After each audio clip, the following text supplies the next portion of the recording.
On June the 25th, 2009, Michael Jackson, the king of pop, died of a heart attack at his home in Los Angeles. He left behind a musical legacy of 13 #1 singles and an estimated 750 million record sales worldwide.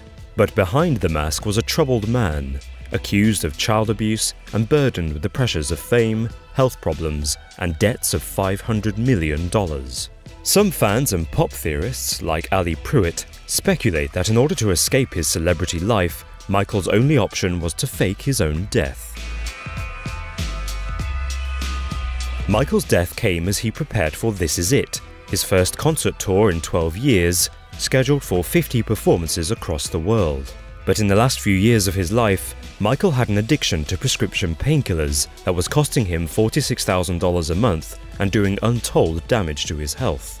Official news reports claim that the King of Pop overdosed on medication during preparation for his concerts. Speculation immediately arose over the potential foul play of Michael's personal physician, Dr. Conrad Murray. But a lesser-told story is that Michael faked his death in order to leave his troubled past behind. Theorists point to the fact that Michael's events promoter, AEG Live, announced that he would initially perform just 10 shows. It's also suspected that there was a motive behind the complex terms and conditions of Michael's contract. Michael's death would result in huge payoffs, and this would allow the Jackson family to clear his mounting debt. Most compelling is the surveillance footage from Michael Jackson's house. The tape that was shown during the trial of Dr. Conrad Murray excluded footage from the last 24 hours in his home.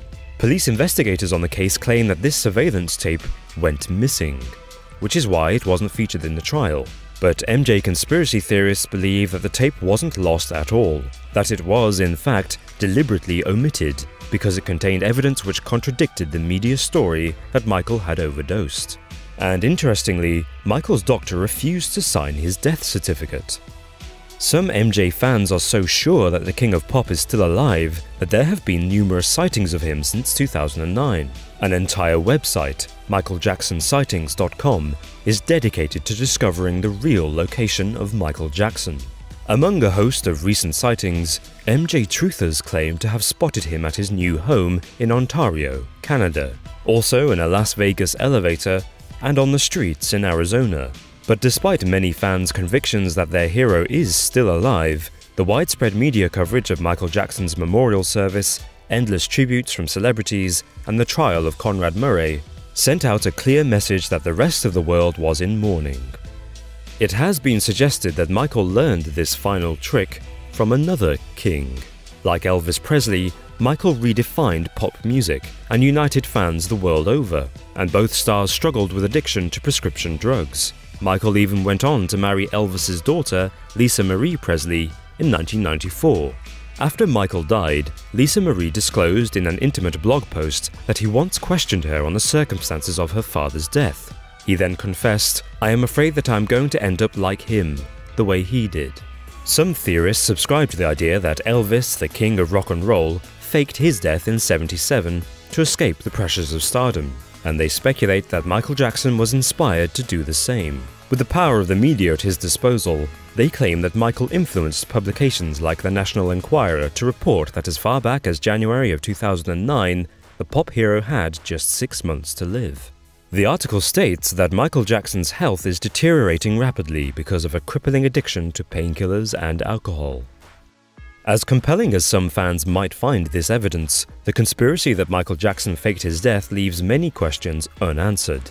It doesn't explain the unmistakable grief that his death caused his fans, and more importantly, the grief it caused his family. If this was a hoax, the announcement of it would either leave his 3 children seemingly fatherless or forced into a double life, where they have to see their dad in secret. Not to mention that in 2011, Michael's physician and top doctor Conrad Murray was imprisoned for manslaughter, which caused irreparable damage to his medical career. 2 years later, Michael Jackson's family filed a lawsuit against entertainment promoters AEG, claiming that they ignored Michael's deteriorating health problems. Tragically, it's therefore more likely that performance pressures led to Michael's genuine demise. But in the meantime, loyal fans wait for his return. High school students disappeared in Mexico after police stopped them from traveling to a protest. The cops then reportedly handed over the students to a drug gang